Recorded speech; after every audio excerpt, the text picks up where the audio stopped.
So it's no secret that a lot of the cooler things you see in video games, a lot of the times, kind of comes from the community, right? And this is no different. So for a while, people have been trying to give ideas for trails on Reddit and for the Apex community to give to the developers for ideas.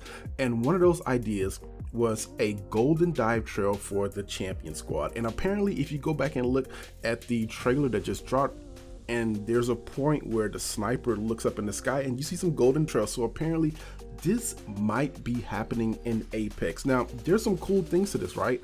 The immediate benefit of it is, of course, if you win a game, you get a trail. So that's more incentive instead of just maybe slaying out and dying or something, or not really caring about the game. You can go for the dub. So hopefully this will maybe help with some of the first ring deaths. A lot of what I've been seeing lately is by the time you get to the first ring being close, half of the squads are dead anyway, because most people aren't really playing for the win. They're just kind of playing for the kills, right?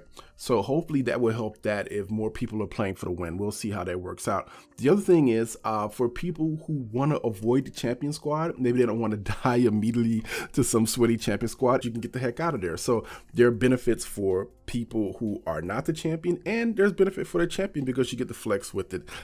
You don't get to keep it for the previous game. I'm pretty sure that wouldn't make sense, but just for that one champion squad, having a gold trail would be a huge incentive to win the game, right?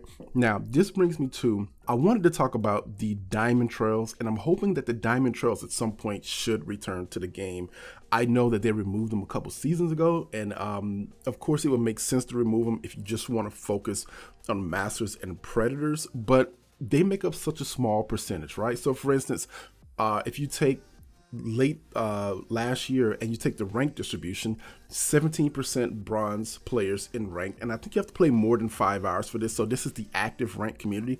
17% bronze, 26% silver, 36% gold. It starts to drop again at plat at 17%. And then once you get the diamond, it drops all the way down to 1.89% of the player base. That is tiny, that's less than 2%. And then if you take the combined masters and predator, that's only 0.12%. So there is a very, very tiny percentage of players who are actually getting trails, right? Now, what's the good side of that? Of course, it's going to make you be able to tell who the best players in the game, right? If you see a diamond, I mean, not diamond, if you see a master or a predator trail, you know that's the top 0.12% of ranked players from last season. So they're really good, but that's kind of small, especially when diamonds make up a pretty small percentage of that, right? Now, here's the other thing and why I think they should bring back the diamond trails. If you guys are familiar with the condition of rank for the last couple seasons, there has been the D3 problem, right? So what's the D3 problem?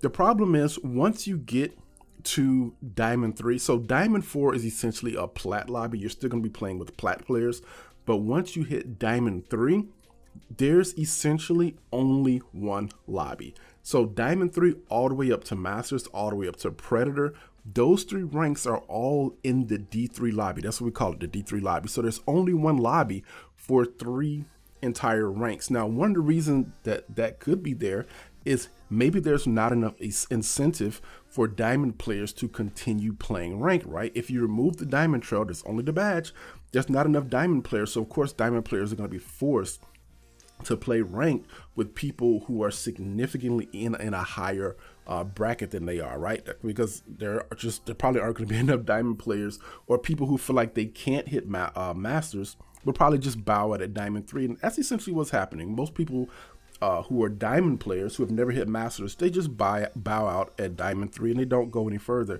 And that's probably causing the problem of there only being one lobby beyond D3, and that's a major problem because people aren't really playing. And the other problem is they're going back to the normal game, smashing people up, you know, where they probably should be in rank, right? And it throws the whole system off. So I'm hoping they bring that back. One thing that someone brought up is that if more people get the diamond trails, that's going to be more diamond trails in the sky. That's not necessarily true. So the reason you see more diamond trails in the sky is because of skill-based matchmaking and because so many good players are crammed into one lobby. So when you drop in and you see a bunch of diamond trails, that's essentially skill-based matchmaking, because in other lobbies You may see some diamonds, but you probably won't see like a lot of the predators or masters. But once you get into the higher SPMM bracket, you're going to see tons and tons of diamond trails, and then some smattering of like predators and masters. But that's the reason you see so many trails. So I don't think that's a reason to limit the diamond trail just because there are going to be a bunch in skill-based matchmaking lobbies, when in fact it's less than 2% of the player population, right? So they should definitely bring back the diamond trails, but the gold trails look pretty interesting, and I'm hoping that's what we're seeing in that trailer. All right, see you guys in the next video.